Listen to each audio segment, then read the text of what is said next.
Episode 8 मेरे अनचाहे पति परमेश्वर।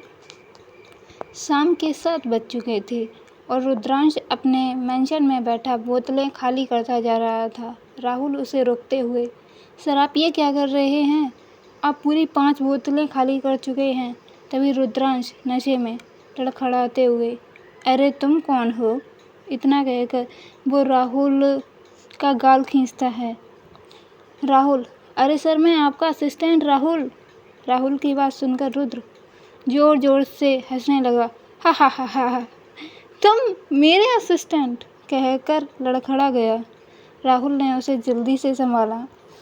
अरे सर संभाल के, आपने इतनी ज़्यादा क्यों पी? रुद्र तभी जोर जोर से रोने लगा और राहुल को धक्का मार दिया। हटो यहाँ से, तुम भी मुझे छोड़कर चले जाओगे? राहुल अपना सर पकड़कर, नहीं सर मैं आपको छोड़कर नहीं जाऊंगा। रुद्र, नहीं तुम चले जाओगे। राहुल खींच कर, चुप कर रुद्र, कितने टाइम से तेरी बकवास सुन रहा हूँ। अब अगर तू चुप नहीं हुआ तो मैं सच में चला जाऊंगा। उसकी बात सुनकर रुद्रांश, हाँ तुम सब झूठे हो। पहले वो मुझे छोड़कर चली गई, फिर तूने मुझे धोखा दिया, अब तू भी छोड़कर चला जा। ये सुनकर कि तूने मुझे धोखा दिया, राहुल की आंखों में पानी आ गया और उसने रुद्रांश को गले से लगा लिया। नहीं यार, मैंने तुझे धोखा नहीं दिया। भाभी ने मुझे तेरे बच्चे की कसम दी थी। मुझे माफ़ कर दे रुद्र। इतना कहकर वो रुद्रांश को गले लगा लेता है। 4 साल हो गए रुद्र, उस बात को, अब तो अपने दोस्त को माफ़ कर दे। मैं अंदर ही अंदर घुट रहा हूँ। वो ये कहकर रुद्र को देखता है तो पाता है कि वो तो उसके कंधे पर सर रखे सो गया। ये देखकर उसके फेस पर भी एक स्माइल आ गई। साला खुद तो सो गया और मेरी नींद उड़ा दी। तभी देखता है कि रुद्रांश का फ़ोन बज रहा है। ये देखकर वो अपने सर पर हाथ रखता है। अरे अब मैं क्या करूं? और फिर वो आराम से नशे में टल्ली हुए रुद्रांश की तरह देखता है और बेड पर आड़ा टेढ़ा लेटा अभी भी कुछ कह रहा था। ये देखकर वो उसे सीधा करता है। तभी रुद्र का फ़ोन दोबारा रिंग करता है। ये देखकर राहुल फ़ोन उठाता है तो फ़ोन पर दादीशा का कॉल था। राहुल कॉल उठाकर कुछ बोलता उससे पहले ही दादीशा, अरे रुद्र तू कहाँ है? यहाँ शिव तुझे ढूंढ रहा है। दादीशा की आवाज़ सुनकर वो और भी डर गया, लेकिन बोलना तो था ही, इसलिए हिम्मत करके, हेलो नमस्ते दादीशा। उसकी आवाज़ सुनकर, अरे राहुल तू? और रुद्र कहाँ है? और तू वापस कब आया? और मुझसे मिलने क्यों नहीं आया तू? उनकी बात सुनकर राहुल, अरे मैं तो यहीं था दादीशा। उसकी बात सुनकर दादी, क्या? दादी की आवाज़ से उसे याद आता है कि वो क्या बोल गया। तभी अपनी बात सुधार कर, मेरा मतलब है मैं दिल से यहीं था। मेरा ना बिल्कुल मन नहीं लगता था वहाँ। दादी सा, अच्छा तो फिर 4 साल से मिलने क्यों नहीं आया? और आया भी तो रुद्र को लेकर गायब हो गया। उनकी बात सुनकर राहुल, अरे दादीशा मैं तो आपके पास ही आ रहा था, लेकिन रुद्र ने ही मुझे अपने पास बुला लिया। इतना कहकर, अच्छा दादीशा मैं फ़ोन रखता हूँ। रुद्र आज घर नहीं आएगा और कॉल कट कर देता है। उसे डर था कहीं वो फ्लो में सारी सच्चाई ना बक दे। वो फ़ोन कट कर लंबी सांस लेता, हाँ बच गया, नहीं तो दादीशा को सब पता चल जाता।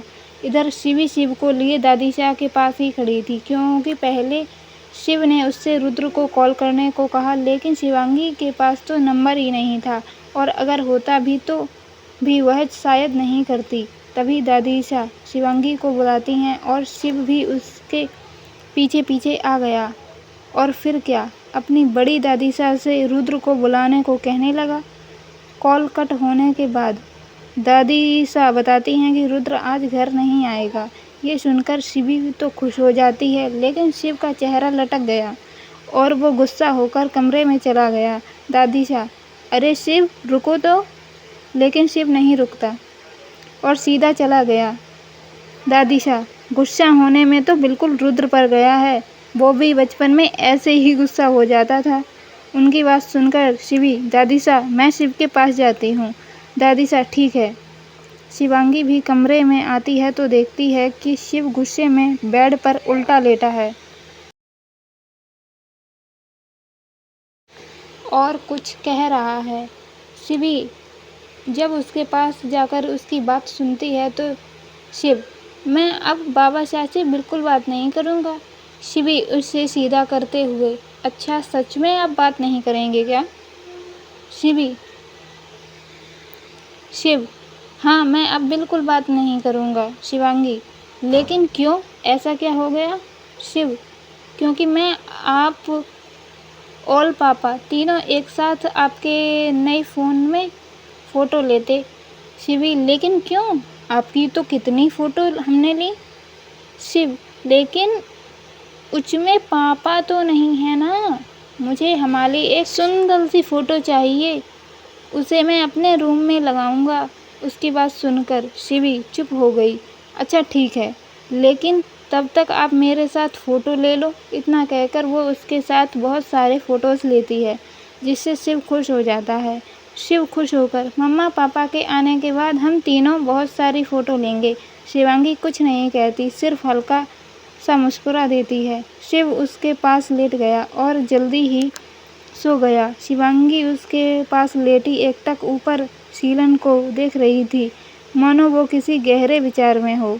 दूसरी तरफ राहुल दादीशा का कॉल कट कर लंबी सांस लेता है और फिर रुद्र को देखता है, जो बेड पर किसी ऑक्टोपस की तरह फैला था। राहुल उसे सीधा कर वहीं लेट गया और फिर कुछ सोचने लगा कि क्या हुआ था 4 साल पहले, कैसे दो जिगरी दोस्तों के बीच दरारें आ गईं। ये सब सोचकर उसकी आंखों में आंसू बह गए। राहुल अपने मन में रुद्र को देखते हुए, तू चाहे कितना भी टाइम ले रुद्र, जब तक तू मुझे माफ़ नहीं करता मैं भी यहाँ से नहीं जाऊँगा। यह सोचते हुए उसकी भी आंख लग गई। क्या है राहुल का सच, क्यों चाहिए उसे रुद्र से माफ़ी, जानने के लिए जुड़े रहिए हमारे साथ और आगे सुनिए। अगली सुबह जब शिवांगी की नींद खुलती है तो वह अपने पास शिव को सोया हुआ पाती है, जो उससे किसी बंदर के बच्चे की तरह लिपटा था। ये देखकर उसके चेहरे पर भी मुस्कान आ गई। फिर शिव के माथे पर किस करके वो उठ गई और वॉशरूम में चली गई। थोड़ी देर बाद जल्दी से तैयार होकर वो नीचे पहुंच गई, क्योंकि आज वो लेट हो गई थी। शिव के साथ उसे पहली बार इस महल में अच्छी नींद आई थी। इधर दूसरी तरफ रुद्रांश के मेंशन में रुद्रांश अब भी हल्के नशे में था। जब उसकी नींद खुली तो उसने देखा कि उसके पैर राहुल के ऊपर हैं और राहुल का हाथ उसके पेट पर था। ये देखकर उसके चेहरे पर स्माइल आ गई, क्योंकि अपने कॉलेज के टाइम वो दोनों ऐसे ही रहते थे। लेकिन फिर वो राहुल के हाथ ऊपर से हटाता है और अपना सर पकड़ लेता है, क्योंकि उसके सर में बहुत दर्द हो रहा था। रुद्र अपना सर पकड़ कर, अरे ये मेरा सर इतना दर्द क्यों कर रहा है?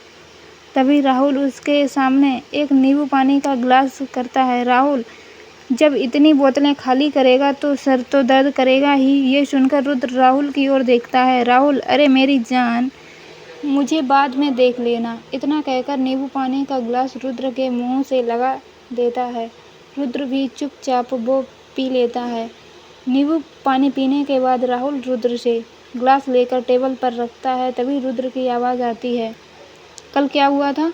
राहुल उसकी बात सुनकर उसकी ओर देखता है और फिर उसकी नज़र रुद्र पर जाती है, जो सिर्फ अपने अंडरवियर में था।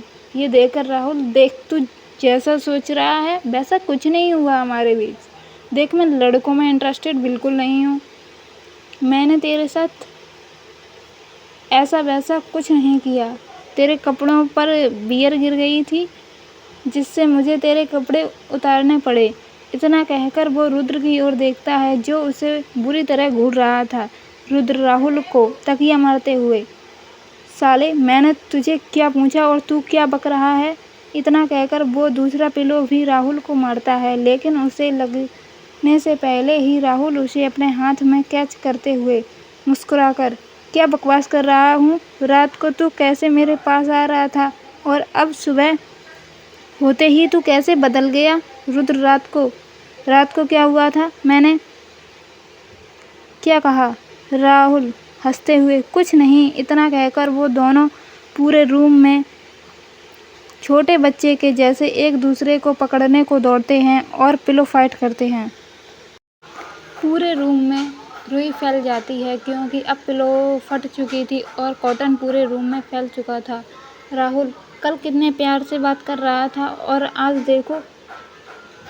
रुद्र, चुप कर। मैंने तुझसे कोई प्यार से बात नहीं की। मुझे पता है तू मुझे कैसे गालियाँ दे रहा था। वो दोनों दोस्तों जैसे बातें कर ही रहे थे क्योंकि इस वक्त राहुल सोफे पर था और रुद्र उसके गले को हल्का पकड़े हुए। तभी रुद्र का फ़ोन बजता है और अचानक से जैसे रुद्र होश में आता है। फिर उसे याद आता है कि वो कैसे राहुल से बात कर रहा था। ये सोचते ही वो एकदम सीधा हो जाता है और राहुल को ऑर्डर देते हुए, अब यहीं बने रहोगे या ऑफिस भी जाओगे? मैं तुम्हें फ्री की सैलरी नहीं देता।